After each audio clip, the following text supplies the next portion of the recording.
Economía colombiana siglo XIX. Como en la colonia, el principal producto de exportación era el oro, aunque con un gradual aumento de la producción en Antioquia y un retroceso del Pacífico colombiano.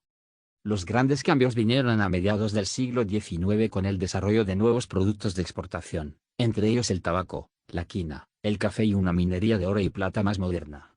Sin embargo, el despegue exportador solo vino con el café en las primeras 3 décadas del siglo XX, con el auge de la zona cafetera central.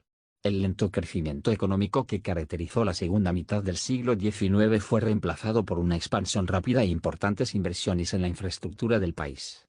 Colombia se salvó en parte de la crisis latinoamericana de la deuda de los años 80, pero a partir de entonces entró en un proceso de menor expansión económica. La expectativa de que la apertura económica de comienzos de los años 90 acelerara el crecimiento no se realizó, alcanzó un 3,5% anual en 1990-2018 vs. 5,1% en 1950-1980. La causa básica de la desaceleración ha sido una fuerte y prolongada desindustrialización y dificultades del sector agropecuario para adecuarse a una economía más abierta. El gran cambio positivo ha sido la creciente importancia de los sectores petrolero y mineros, especialmente del primero, que se consolidó en las primeras décadas del siglo XIX. Las tasas de crecimiento del producto per cápita tanto para la primera como la segunda mitad del siglo XIX dejan entrever el importante impacto del proceso de independencia sobre el estancamiento económico de la primera mitad del siglo, proceso que se revierte a partir del auge exportador de los años 50, y de otros impulsos al crecimiento como el aumento de la oferta monetaria y del gasto público.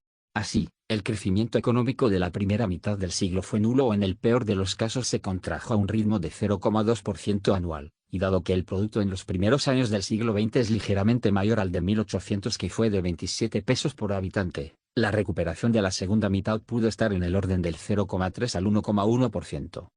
Los términos de intercambio favorables y una relativa libertad económica canalizaron las fuerzas de nuevos empresarios a la aventura de la exportación, que terminó siendo mucho más exitosa que la concedida por la historiografía tradicional para el período. Siendo la economía colombiana tan pequeña en ese entonces, con un PIB cercano a los 60 millones de pesos hacia 1860, montos de exportación de 15 o más millones tenían efectos contundentes sobre el crecimiento económico. Sin embargo, las políticas conservadoras y las intensas guerras civiles cortaron el auge a partir de 1885, al tiempo que la turbulencia en los mercados globales contribuyó al estancamiento de la economía colombiana durante la última década del siglo XIX. Con la Constitución de 1886 se dieron cambios radicales en las reglas de juego que organizaron el país hasta ese entonces, a lo cual se suman las políticas monetarias expansivas que generaron por primera vez inflación en la economía. También se persiguió a la burguesía liberal y se le dieron serios golpes al incipiente sector financiero, propiciando su contracción y la fuga de capitales. Los cambios profundos en la Constitución y en las reglas que ordenaban la economía, elaboradas sin consenso con la oposición, le siguieron 3 guerras civiles. La última de ellas, que se extendió entre 1899 y 1902, fue la más larga y cruenta de todas las que había vivido el país hasta entonces y tuvo altos costos económicos.